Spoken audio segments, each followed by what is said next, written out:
Hey, what's going on, everybody? It's Wilhelm Screamin'. Welcome back to another day in Destiny 2 for some more Destiny 2 news and Witch Queen Season of the Risen intel. In today's video, we're going to be focusing on this week's Grandmaster Nightfall, which is the Glassway strike. If you are able to complete this strike on Grandmaster, as well as get a platinum score, you will receive the Silicon Neuroma Kinetic Sniper Rifle in the Adept version. This is also a double loot week, so you really want to focus on farming, even if you're doing this on the lower difficulties, as you'll be able to stock up on quite a bit of stuff, including materials. The Glassway has been around for a while. If you've been playing for, well, about a year, you'll remember that over the summer last year, it was by far the most frustrating strike I think I've ever done.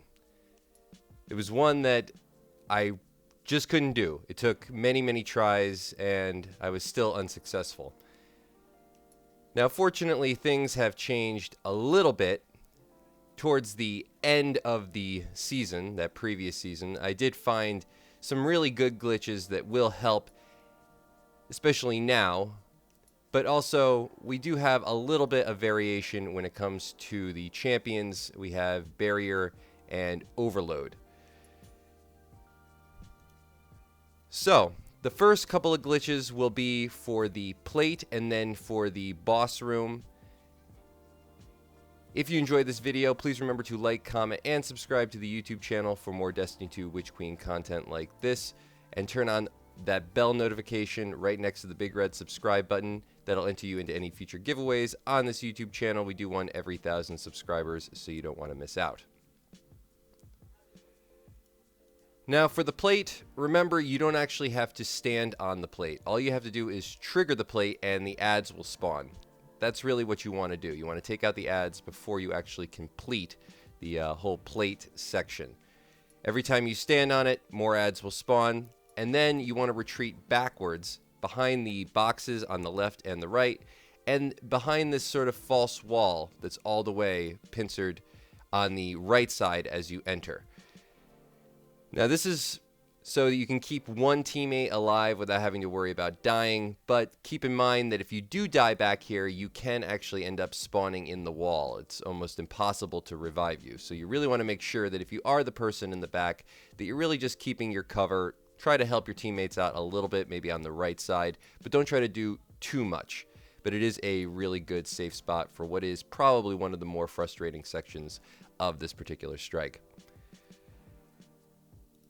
Now the next one is really what's going to come in handy, as the boss is so terrible. This fight is just takes forever, and you're going to fight a lot of champions. You want to try to bottleneck the champions as much as you can by staying in the rooms either on the left or right side. Now a lot of people know that there is a spot on the right side that actually allows you to get up on top of a box that can give you some cover, though a lot of the enemies can still fire at you and do splash damage to you inside of there. But on the left side, there is this area, and this has not been patched. I have tested it, where you can actually get outside of the map and shoot down at the enemies as they enter that left hallway as you enter the room.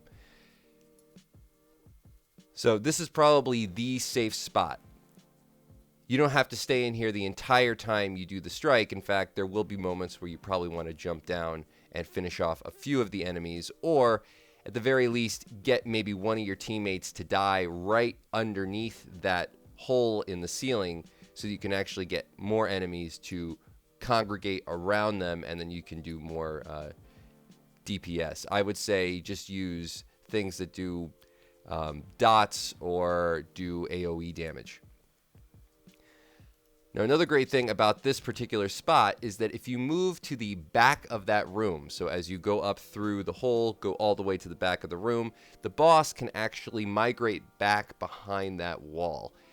And if you're using something like a Wither Horde or anything that does do damage over time or area of effect, you can actually damage the boss through the wall. Now, it's a little bit slow going, but it might be something you want to throw in if you're just trying to progress a particular phase, get the boss to spawn in the ads that you need to kill. So it's not the guaranteed way to do boss damage, but it is a way to do boss damage without having to worry about taking any damage yourself.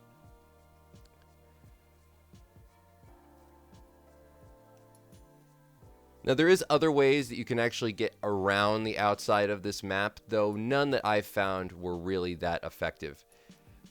There is a couple of other places that you can use to actually gain some cover and shoot at enemies, but overall, just staying right there above on that left side, because of the ability to get in and out of the wall versus having to climb over some obstacles or maybe get stuck or risk the idea of spawning into the wall and not being able to be revived by your teammates. I think that's the best area to just stay, especially if you're going for a solo run or a, just a no death run, just trying to go completely flawless. So thanks so much for watching. That's going to be it for all the information in today's video. Hopefully you found something helpful, and hopefully it helps you get your Silicon Neuroma sniper rifle, or maybe you're going for your Conqueror Seal and this is the last one you have to do. It is, like I said before, one of the toughest strikes. I don't know if it's the absolute toughest this season, but it's probably one of the top 2. It's also really, really long. So, just be prepared for quite the trudge through this particular strike. And if you can't get it done the first time, which you probably won't, don't get discouraged, because it is one of those ones that gives even the better players a lot of frustration. Remember to like, comment, and subscribe to this YouTube channel, and turn on all the post notifications, that bell right next to the big red subscribe button. And follow me on Instagram or Twitter. Like I said, any of those things will also enter you into any future giveaways on this YouTube channel. You can also leave a comment down below, or leave any of the hashtags listed directly beneath this video in the comments section down below for another entry into any future giveaways for this video. And remember, I do a hashtag or that comment for all videos. So if you haven't done this on a previous piece of content on this channel, you can always go back, check out another video, and of course, do it again. Once more, thanks so much for watching. As always, I am Wilhelm Scream, and of course, we will see you next time. Little